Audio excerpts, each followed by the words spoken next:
Hello everyone, welcome to the Village Whitby here on YouTube. Thank you so much for taking the time to hang out with us, to gather with us today in this amazing online format that we are privileged to be a part of. If it's your first time tuning in, an extra special welcome to you. You're just this much more important than our regulars. But regulars, you are important as well. Today we got a great gathering lined up for us. We're going to pass it over to Renz to lead us in worship. As well, we are interviewing Brett Ullman, so a little bit more on that later. Until then, see you soon. Bye-bye.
see your love is better than all of the other that I've seen.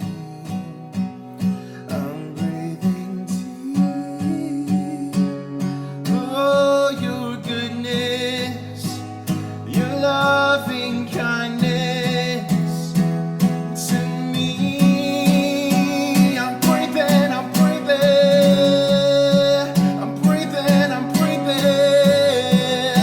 I'm breathing, I'm breathing.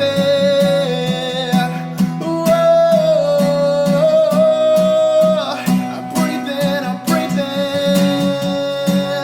breathing, I'm breathing, I'm breathing, I'm breathing.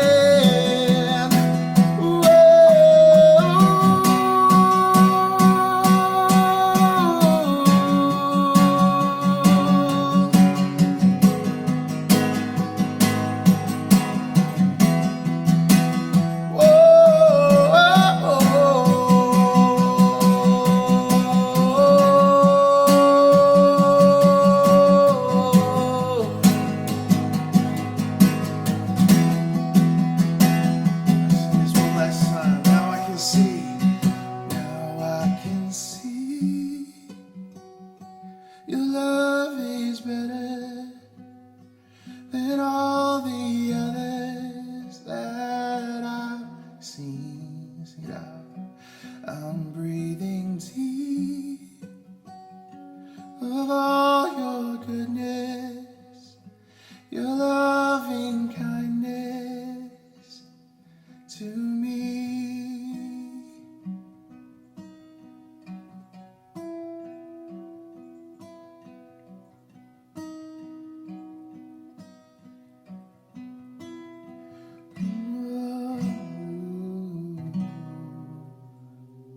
Good morning, everybody. I'm going to be reading from 1 Timothy chapter 4, verse 12, and this verse is especially for our kids this morning. Don't let anyone think less of you because you are young. Be an example to all believers in what you say, in the way you live, in your love, your faith, and your purity. Let's pray. God, thank you. Thank you for who you are. Thank you for what you do. Thank you for this opportunity we have to gather like this in this very unique season that we and the rest of our world finds ourselves in. God, we want to take just a few seconds here and pray for those that are struggling, those that are anxious about life and finances and jobs and families and relationships. God, we commit those things to you.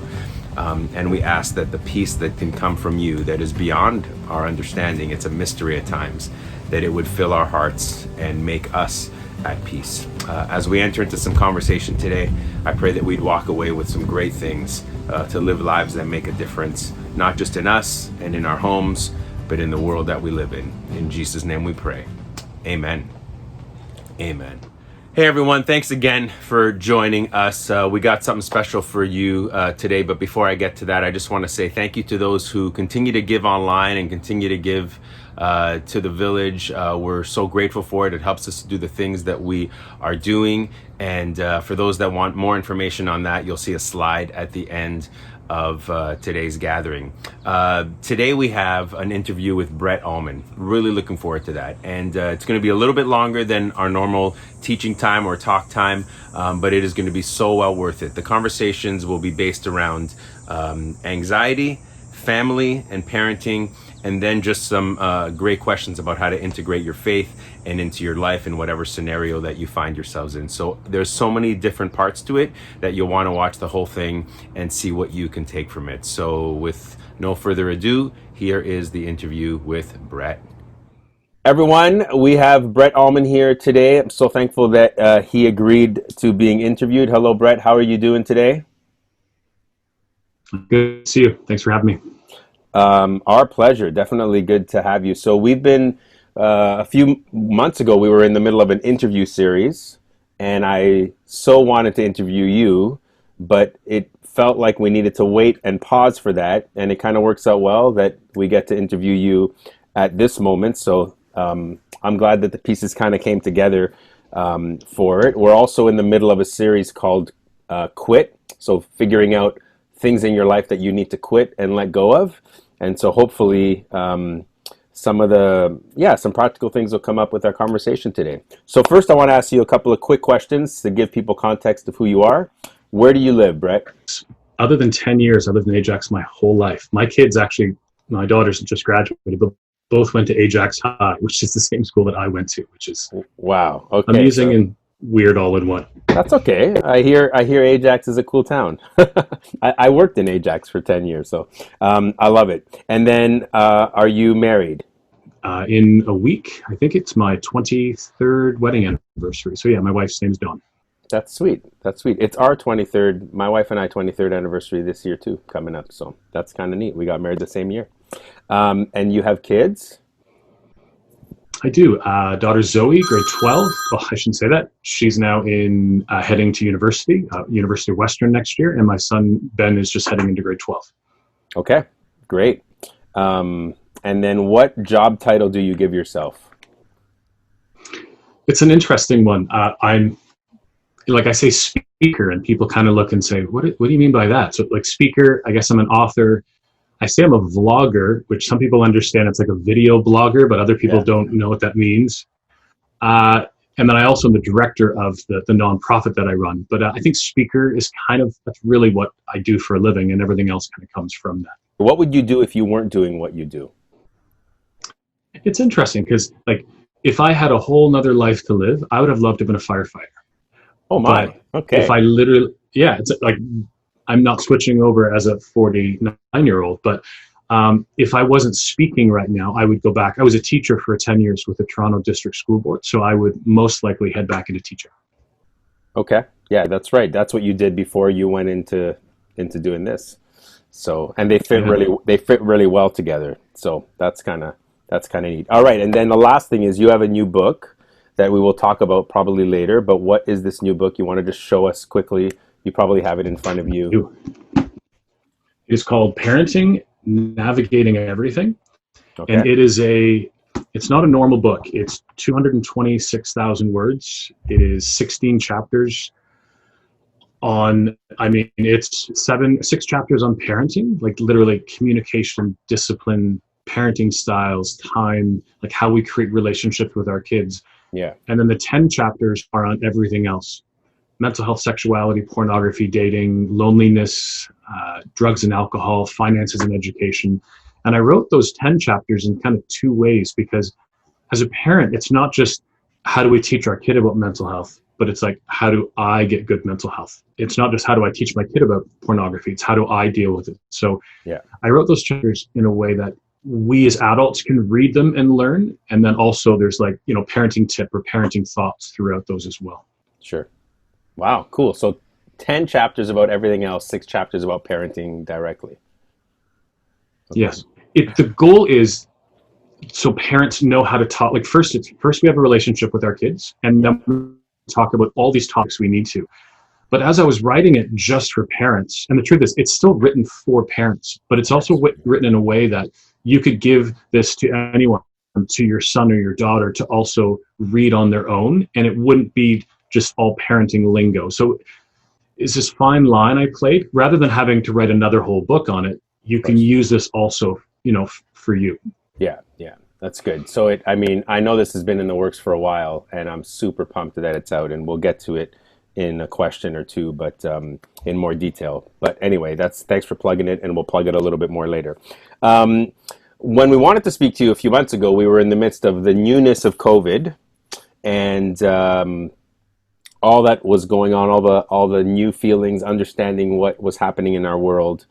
And we've come to see that COVID has made many people sad, worried, anxious, depressed. My question to you is, as someone that openly deals with anxiety, how has it made you feel? How have you felt about first yourself, but then also observing culture and how we're responding to all that's going on? I would say for me, and I think for most of us, all of those, like it's, personal. Like I have a grade 12 daughter. I know you have grade 12. So we say had because our kids are now moving on, but like the loss, for instance, with grade 12s, like just finishing your high school year, proms. I know graduations may happen next year, but it's not the same. Yeah. And then just for parents of kids of any, I'm supposed to be at a camp all summer. He's not doing that. Personally, like my wife's Dawn's a nurse. Now she's in home care management, so she's at home. But I mean, she's been at home for 4 months with 3 of us all at home with her for 4 months. Yeah. I mean, from a ministry standpoint, it's been, I was gonna say devastating. Other people have more devastating things, but like I had nothing for months. I mean, churches just clear cut everyone looked at how do we do things on. I think I'm at 63 canceled speaking dates. And there's just this, I talk about worry. Like I worry as I head into the fall, like is what I do still something that exists? Like, is there still a need and desire, for what I do to go into churches? And I think there is, but it's just weird when you're in a summer where it's usually low anyways. And all the like music festivals are canceled and the camps I was supposed to be at canceled. So I'm just kind of at home right now, but there's worry of all these things. Then, I mean, there's my own mental health struggles in this. And as I've shared with you guys before, like I have Lyme disease as well. So there's this, I think you add regular worry with other struggles that are going on. And it's just a very anxious season. I mean, even if you go shopping, like you go to Costco and it's not just life, like everything's changed. Everything's different. Doesn't matter where you go and what you do. So it's a season where I think those things are affecting all of us. Whether we have struggles with anxiety before or not, we're all in some way form kind of struggling. Yeah. And it would be normal for us as human beings to feel that angst and feel that worry in us, right? Yeah. In our previous talk about worry, which was just in our last gathering, I talked about there's a difference between being anxious and dealing with anxiety. So there's people that get anxious from time to time because of situations, but then there's people that deal with anxiety on a regular basis. So how do you, with someone that deals with it, differentiate it? And how would you suggest maybe one deals with each of them differently? How do you see them as different?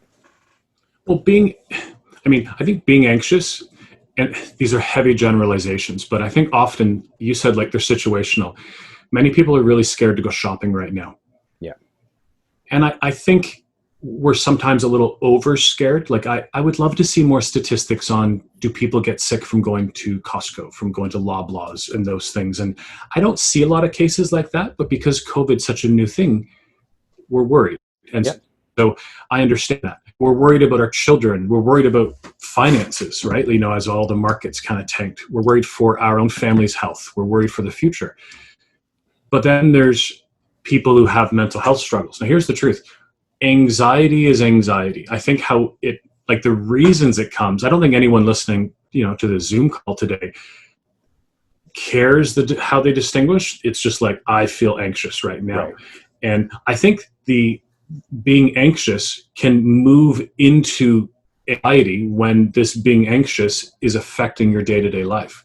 Like if every time you need to go grocery shopping, which we all need to go grocery shopping now, unless you're just going to do online shopping, but we need to go and do things. And if you have such incredible anxious and worry thoughts and all these things about just doing that, that can actually become anxiety, right? Then it becomes a phobia or different things as well.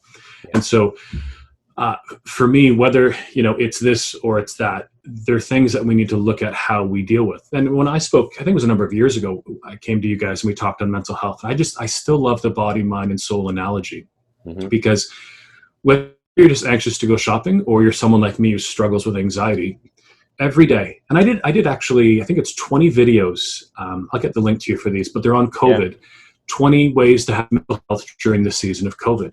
Wow. And it's just, like exercise every day. So whether you exercise is, if you're anxious, before to grocery shopping, go for a walk. Right? There's something about the chemicals in your body and just feeling a bit better. But someone like me, I walk every day of my life. It's just part of my day.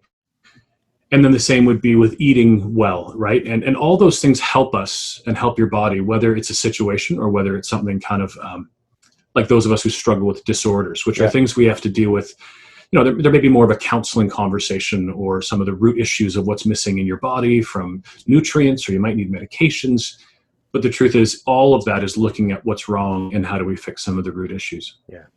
I like that there's some things that work for both someone who deals with a deeper sense of anxiety or someone that it's more situational or seasonal, because there are practical things that we can do, but the difficulty with anxiety or even feeling depressed is it kind of gets you more down, and then you want to do less of the stuff that helps you. That's the struggle. But it's kind of waking us up and saying, hey, no, you need to be proactive about this. So this helps you, with the other stuff you got coming in the day, And COVID has exacerbated so many things, like the anxiety that parents are having right now. Like, not that parents were bad parents before, but parents never spent 15 hours a day at home with their kids for the most part. I know many people are back at work, but suddenly parents have anxiety, and then parents are trying to be teachers, and parents are not teachers for the most part, unless you're a teacher. But suddenly there's parents writing to me saying, like, I don't know how to do grade 7 math. And it's like, but you're not supposed to know how to do grade 7 math. You should know basic grade 7 math, but like, you look at what kids are learning today, you're like, I don't know how to do that. Like, I'm a teacher. I'm like, I don't know how to do that. But like, there's just, and even just mental health has been exacerbated because you've taken people who have, mental health disorders or panic disorders, and you're adding all kinds of anxieties just to do the most basic things. Like, I'm going for a walk today, and as I'm walking, people all take 6 feet around you on paths and stuff, but you're reminded on an ongoing basis, the world's not the way it was. There's something different.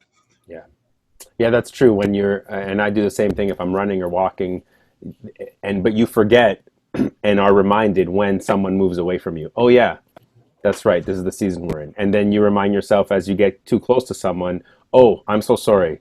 Let me just move back from you, right? And then you feel like, I did something wrong. I'm so sorry. I did this a few weeks ago. I patted someone on the shoulder, and I'm normally, they're a good friend of mine, and I'm like, I am so sorry for patting you on the shoulder. Like, that was I felt so bad, right? And he was like, it's okay. But he was also like, yeah, you shouldn't have patted me on the shoulder. So there's so many weird feelings in this season that we have to navigate through. And I think we're doing our best to get through it. But yeah, so I appreciate you. We're gonna plug the link to those videos, because I think there'll be people that either have deeper rooted issues, or again, it's situational.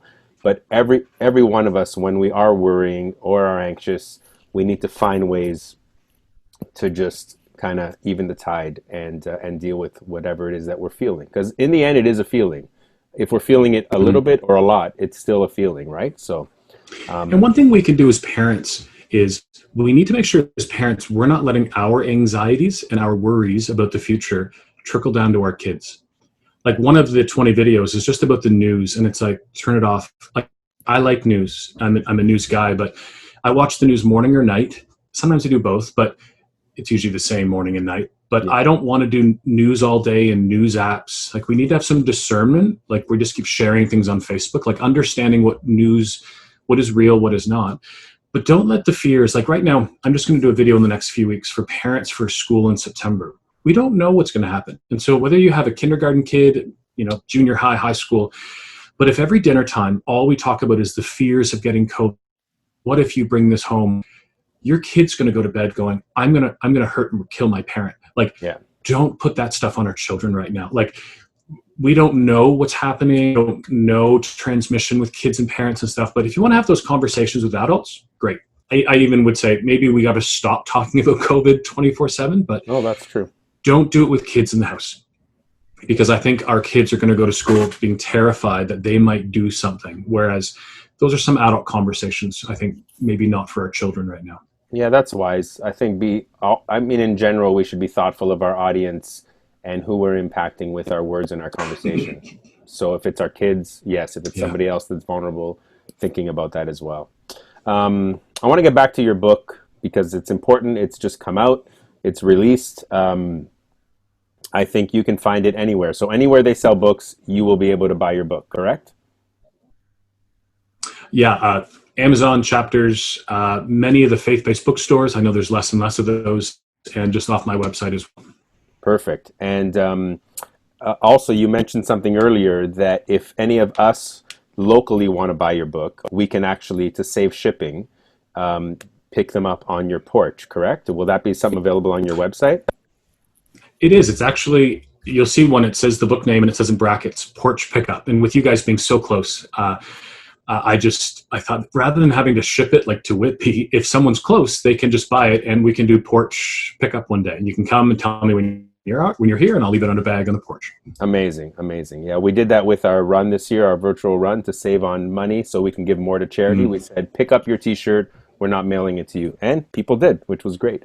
So you talked about your book a little bit. Give us a bit more detail. Like, how long did it take you to write this book on parenting? So this book was probably 3 years. And for many of the people in your church, you had me in a year and a half ago. It might be 2 years. Remember, I did this talk for you guys. And so the talk was birthed out of, it was one conversation I had with a father one night. And a father said, Brett, he came up after the talk on mental health. And he said, Brett, how do I talk to my daughter about sex? What a great question. Teenage girl. And I went to answer. He said, oh, wait, by the way, she hates me. And I remember kind of saying, what do you mean she hates you? And he said, no, forget about that. How do I talk to her about sex? I'm like, dude, forget about sex. What do you mean your daughter hates you? And I realized that often in our church world, we talk a lot about topics, but we don't always talk about how do we have a relationship with our kids? Because for that kind of father, if you don't have a relationship with your daughter, you're not having a time where you can sit down and have a rich relationship, like a rich conversation on tough topics for mental health, pornography, dating, and other things. Yeah. And so that's where I began to research parenting. And when I did the first kind of, rendition of the talk, it was like 1,600 slides. And I realized, like, I can't do a presentation of 1,600 slides. And I really wrote the beginning of the book. And then just realizing that not only, like, that's why I talked about those first 6 chapters are so important. How do we create, there's a slide I always use, which talks about positional versus relational. So positional influence goes down. Like when you have little kids, you have positional influence. Sure. When you have older kids, your relational influence goes up. But you need relational influence to actually have conversations with your kids on topics. And so, looking at how do we have good communication, in a family? How do we spend time together? Which is an interesting thing to say. Like, even just saying eating family dinners, the numbers of people who write me and say, we still don't have family dinners, even during COVID. You're literally home for the most part every day together. And some people are still doing like grab your food and people off different TVs and no one's eating together. But we have a chance during this season to actually have, grow in our relationships. And I'm seeing so many parents stepping up and doing things and going golfing and like they're doing things with their families, and it's great to see. But then from that relationship, then we need to talk about mental health. Like as our kids get older, our goal is to launch them, right? Like the goal is to launch our kids, but you don't launch your kid in the summer of grade 12. It's not like right now, you and I, Jake and Zoe, were like, okay, it's time we start teaching you. Like, it doesn't work that way. No. We've been doing these things for years to launch our kids, whether they go away to school or they stay at home. But it's one of those processes. And this is where we as parents, I talk about one chapter is called Progression of Parenting. And it's kind of like, it begins like this. This isn't me strangling a kid. It's like hands on the shoulder. Yeah. And then it's a bit less in junior high. And then it's kind of hands off in high school. Even one of the things of like, curfews. Well, we haven't had a curfew for our kids for the last few years. It's not that we don't think curfew is important, but it's teaching our kids to make their decisions about curfew so that when Zoe goes away to Western, she thinks about those things on her own. Yeah. And so that's why it's the beginning conversations and then progression of parenting and then looking at all the ways that we can equip our kids to deal with pornography, money, all these other conversations as well. That's good. That's why the book is so all encompassing, because really parenting involves almost every subject, because if the relationship is there, we are talking to our kids sometimes about everything, right? Yeah. It kind of came from, there's a book called The Anxiety and Phobia Workbook. It's one of those, probably the best book on mental health that I know. And on the bottom, kind of like my book, like on the bottom of it, I don't know if you can see, it has all the different topics. Yep. But that's what that book had. But it would say like panic attacks and, nutrition and sleep and exercise and all these things. And I think it was my wife who said like, well, you have that. That's kind of what you do. And that's kind of where, I realized rather than having a book on parenting and then having 10 different books on other things. And so I thought, I want one resource. Like when you as your wife gets pregnant, most of us get the book, What to Expect When You're Expecting. Yeah. Then you have a kid and then there's nothing. Like it's, I know. So I thought it'd be great to have one resource that we can say as a parent, here's something where you can find everything. Yeah, no, that's really good. And now I know you are a follower of Jesus, but can someone that's not a Christian read that book and just take a whole bunch for themselves? I believe so, right? Yeah. Well, I mean, especially the first section. Now, everything in this book comes from my Christian worldview. Sure. So there is faith conversations, but like parenting styles, there's only one parenting style that's like faith-based, like looking at how do we, Christian parenting or whatever you call it. But there's 50 something other parenting styles that are based on other kind of conversations. Yeah.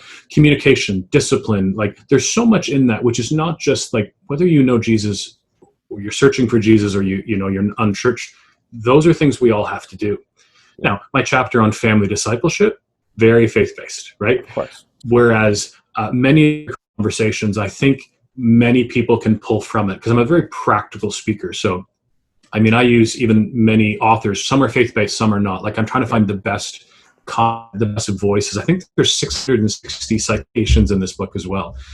I wanted to bring voices, into every chapter from all kinds of really great authors. No, that's I mean, and that's something I appreciate about you because you mentioned earlier when you started researching this, you had 1,600 slides. So I just know that you always have like a wealth of knowledge. So I really appreciate the fact of how much you research and how much you bring into the topic and your thoughtfulness. I know you come from, a Christian perspective, which is wonderful, but I love the fact that I can easily go to a neighbor of mine and say, hey, this is a great book, for your, for whatever challenges you're experiencing as a parent. So I think, thank you for that. Thank you for that. Yeah, for sure. Do your kids think that you are a good parent? And you don't have to answer that yes or no, but more so, the assumption might be because you've written a book on parenting that you are the perfect parent. How would you answer that? How would you respond to that? Well, not perfect parent by far. I mean, it's funny, those of us in leadership, I mean, even you as a pastor, we can do a sermon or we can do a teach on something. It doesn't mean that we're the expert on those things. Yeah. I think this book has really changed. I mean, even my wife was one of my editors. And so even going through it, often we found ourselves looking at how we parent and how we might need to parent different. Yeah. But it's always learning. It's always, we're in COVID, we're using the word pivot a lot, but it's like that in parenting. You don't parent the same way to a grade 2 that you do to a grade 6 or that you do to my daughter's 18. She's really an adult. And so it's looking at how do we parent in different ways. Yeah. To go back to your question, do my kids think we're good parents? I think that I have a 16-year-old and an 18-year-old, and we still love to do things together. We still love to go for dinners.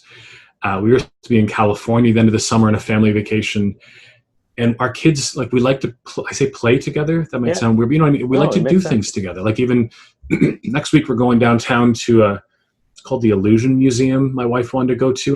But our kids still want to do that with us. So to me, that shows that we have a relationship. And so parenting conversations, it's never like there's always discussions and debates and things. But I always say that I tell my kids, for you, we're not against you. And there's something about that line that I love. It's like, it's not us and you. Like we do family meetings every year since our kids were little. And the goal was to say, well, here, we're a family. How do we live out the next year?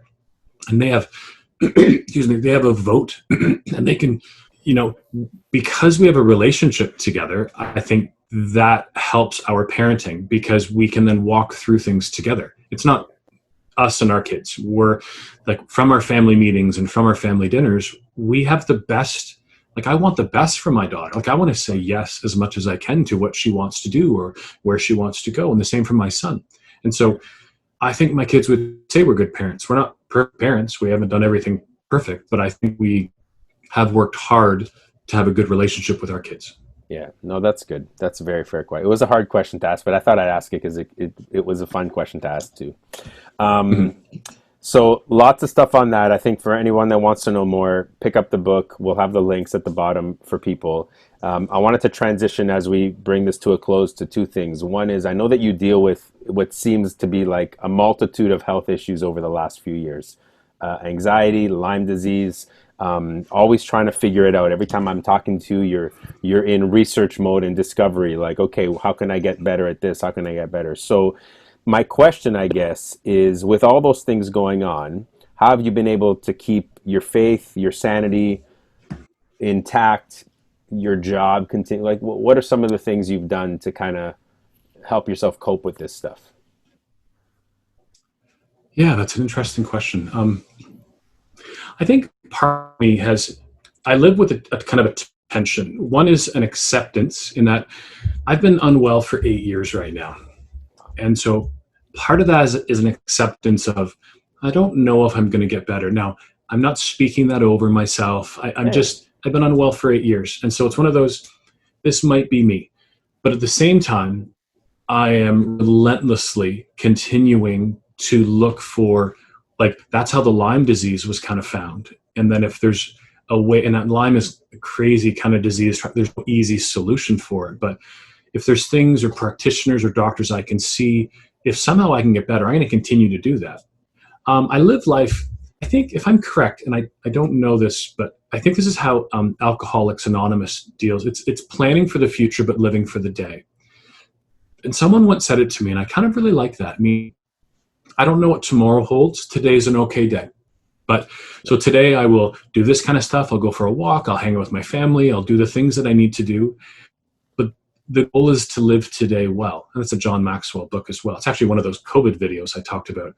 But it's planning for the future, but living for today. I'm not going to worry how I'm going to feel tomorrow or next month. But right now, I'm kind of doing okay. I think, too, it's just realizing, too, is life is not fair. And like, it's we love Jesus, things will be perfect. And it's why when I look at scripture and different things that there's something about, I've connected more in my journey with like Old Testament prophets and Lamentations, Ecclesiastes, Job, Jonah. Like I connect more sometimes with the people who've had struggles.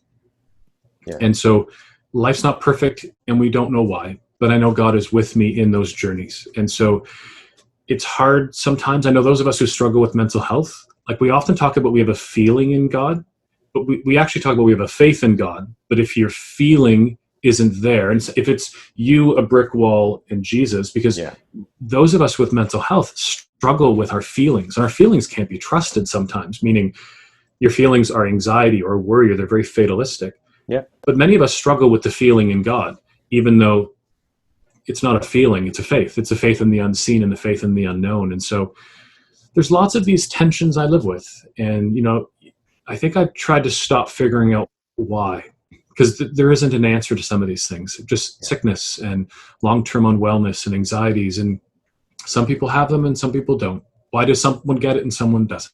And so there isn't answers to those things. But it's those things that I think I connect more sometimes with the people who are unwell, because we understand that daily kind of struggle of just getting up and dealing with life and family and work and other things like that. Yeah, no, that's really good. Couple of things is our family's gone through our own, difficult journey the last few years. And I tell people, we all say that we should just live one day at a time, but we are, in our experience and your experience, we are actually forced to live one day at a time, because we can't look forward to the next day. We have to say, okay, what do I have today? What do I got to do? What do I have that's good? And all that. Also, I mentioned a few weeks ago in a blog post that updates my wife's condition, is that we live two ways. One is that we have 10,000 days to live, and one is that we have one day to live. And if we can somehow balance those two things, I think we're better for it. And then, of course, you mentioned not worrying about tomorrow, and we get that from Jesus. he says, don't worry about tomorrow. Tomorrow has enough troubles on its own. Like I have enough, it's hard enough to figure out how to navigate one day. It's not worth trying to navigate the next 100 in front of me. So I think that's really, really great advice for anyone that feels overwhelmed, you know, comparing their situation to somebody else, because that's tough too, right? We always compare and we say it's not fair that that person got the job and I didn't, that that person is healthy and I'm sick, that, you know, but really we all deal with our own different struggles. And I think the approach was really, really good. So thanks for doing that. Yeah. Somebody said to me, it's about a year and a half ago, they said, like, sleep is my issue. I haven't slept through the night since 2012. I'm up a lot. And I'm out for dinner with a youth pastor before a talk. And he said, can I ask you a question about sleep? And he says, well, I no way is my struggle like yours. I said, well, how long haven't you slept through the night? And he says, oh, about 300 or 400 nights. And I'm like, dude, that's a lot of nights. Like, this isn't like I'm the winner. It's like, that's a lot. Like, it's just funny how we stratify pain or something else. And it's like, whatever you're going through. And that pain is it's not a competition. We don't have a running tally of how people are. You know, negative is negative. Yeah. And so it's trying to meet people wherever they're at, whether it's 10 nights not sleeping, 500 or 1,000. No. And I know you've probably had these kind of conversations that someone, because they know what you're going through, they say, oh, I don't want to burden you with my scenario, right? And someone said that to me the other day, you know, your wife's not well. I don't want to bug you with what I'm saying. I'm like, no, please tell me what it is you're going through. And their struggle was not being able to have children and a few other things. And I said, please, no, we all are going through what we're going through. And God cares about what's happening to you. God cares about what's happening to me. So we can just support each other in this. Yeah. No, that's good. I don't know if this came out. It came out a little bit in your idea of Lamentations, Job. These are the places you go to. But how does Jesus play into your parenting, family, anxiety? Like, I just want to get one glimpse of that before we finish off our conversation. What role does Jesus play in all this for you? Well, my worldview shapes my values, and my values shape my actions. And so having a biblical worldview, right? My faith in Jesus affects what I do, right? It affects what I think about life, my values, and in turn should affect my actions. And so whether it's parenting, whether it's mental health, no matter what it is, you know, that root of my faith is what I look through the lens of all those things too. And so I always say, like, I do a talk on media, like there's something wrong in life. Like it might be a world view issue as opposed to an action issue. Like let's get down to the heart and see what's in the heart. So for me, that my faith is what I look through that lens for all the different aspects of my life, whether it's parenting, mental health, or others. Yeah. So he influences every area of your life and how you navigate through those things. That's good. Yeah. All right. I think we hit it all. That was really good. So good to talk to you. We're going to keep praying for you in this season that what you are called to do can happen in this new era that we live in, or this temporary era that we live in, because I think that your voice is important. And so our prayer at the Village, and as your friend, is to say, may God use your voice to still be, you know, very impactful in a lot of different places this coming season. And I think especially this season, even though gatherings are not what they are, you know, you won't be speaking to hundreds of people, but I do believe there's ways that God will use you in a big way and provide at the same time. So balancing those things out. Yeah. Thank you. And as I always say to people too, I'm only an email away. Like off my website, which is just brettallman.com, there's hundreds and hundreds of resources on all different topics. But if people have questions, just find me on social media, you know, find me online and send me a message. Like I answer all my own emails and stuff like that. So this is the way we kind of come alongside each other and help each other in different things. No, it's good. I can attest to that, folks. Anytime I message Brett, he's right back at me. We have almost like a quick back and forth, and it's great. So thanks for being available that way. Yeah.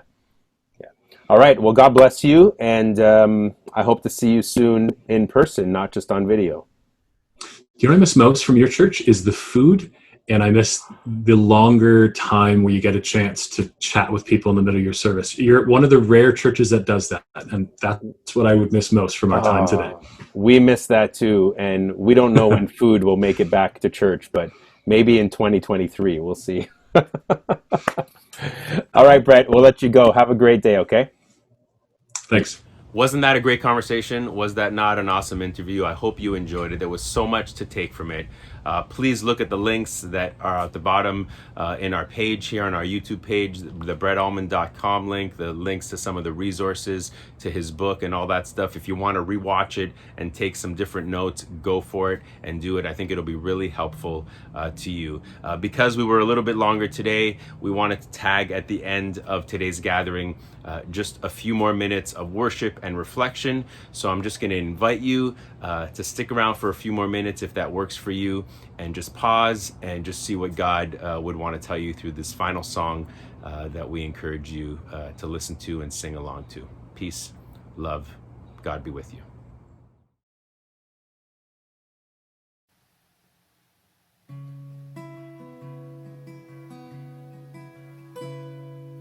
You will stay true, even when the lies come.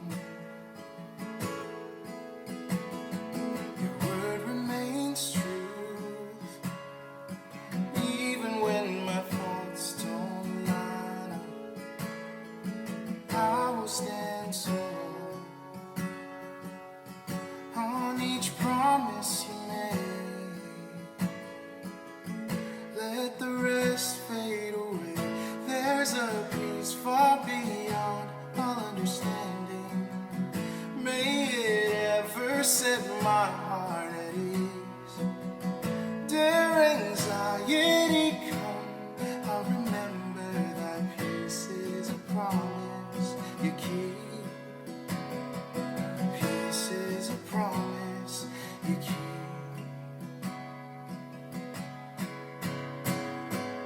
You will stay true, even in the chaos. Your word remains true, even when my mind wreaks havoc. And I will be still, for I've known all along my Jehovah Shalom. There's a peace far beyond all understanding. May it ever set my heart at ease. Dare anxiety come, I'll remember that peace is a promise you keep. Peace is a promise you keep.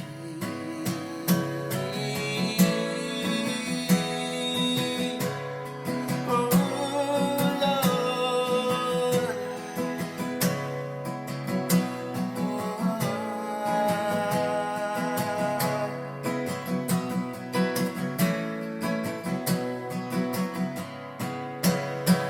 my peace to a restless soul.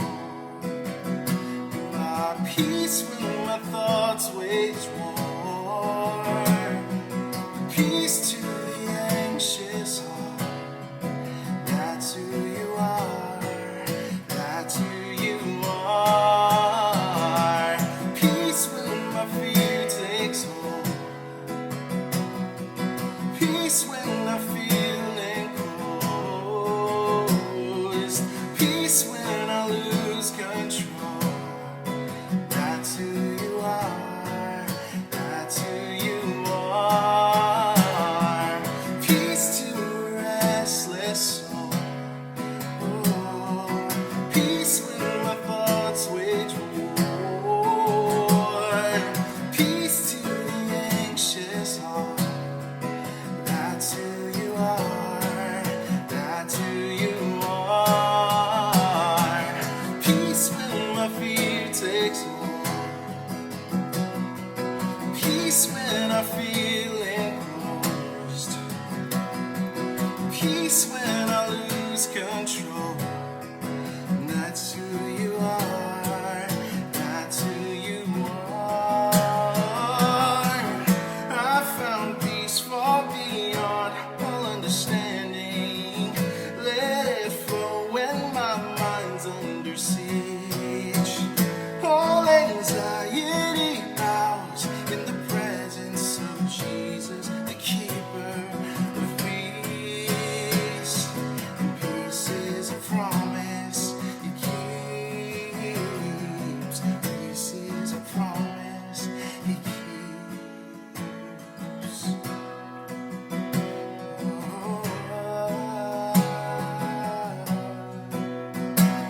and peace is a promise.